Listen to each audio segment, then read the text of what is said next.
आप तमाम नाजरीन का NDTH न्यूज़ में इस्तकबाल है। महबूबनगर हल्के पार्लिमान की बीजेपी उम्मीदवार DK अरोड़ा ने आज अपना पर्चा नामजदगी दाखिल किया। क़ब्ल इन्होंने डॉक्टर लक्ष्मण यादव, कौमी सदर BJP BC मोर्चा और ज़िले कायदीन के हमरा भारी जुलूस के साथ ज़िले कलेक्ट्रेट पहुंची और ज़िले कलेक्टर व ज़िले इलेक्शन ऑफिसर रवि नाइक की मौजूदगी में अपना पर्चा नामजदगी दाखिल किया।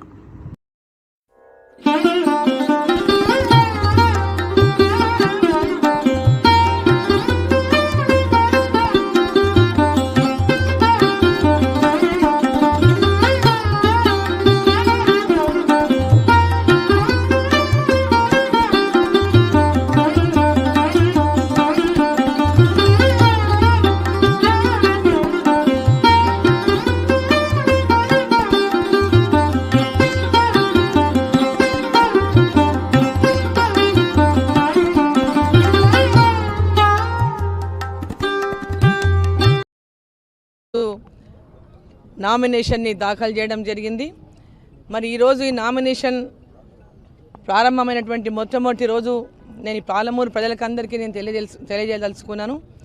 ఈ రోజు మీ అందరి యొక్క ఆడపడుచుగా నరేంద్ర మోదీ గారి ఆశీస్సులతో పాలమూరు బిడ్డగా ఈ రోజు ఒక మహిళగా తొలి మహిళగా పాలమూరు నుంచి ఒక తొలి మహిళగా మిమ్మల్ని అందరినీ కూడా నన్ను గెలిపించాలని కోరుకుంటూ ఈ రోజు నామినేషన్ నేను దాఖలు చేయడం జరిగింది।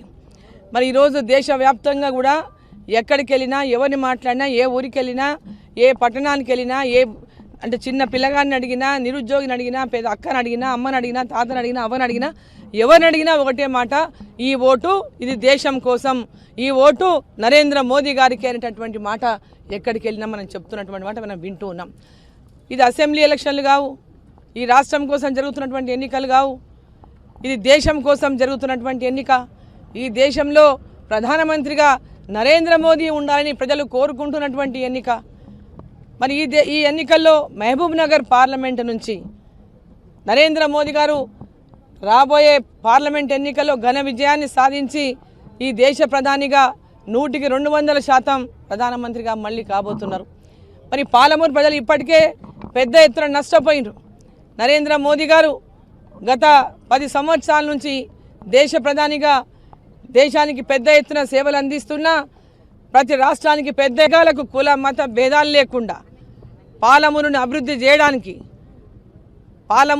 చేయడానికి మీ అందరూ కూడా నాకు ఒక గొప్ప అవకాశాన్ని అందించాలని నరేంద్ర మోదీ గారు ప్రధానమంత్రి ఖచ్చితంగా 100కి 200% అవుతున్నారు।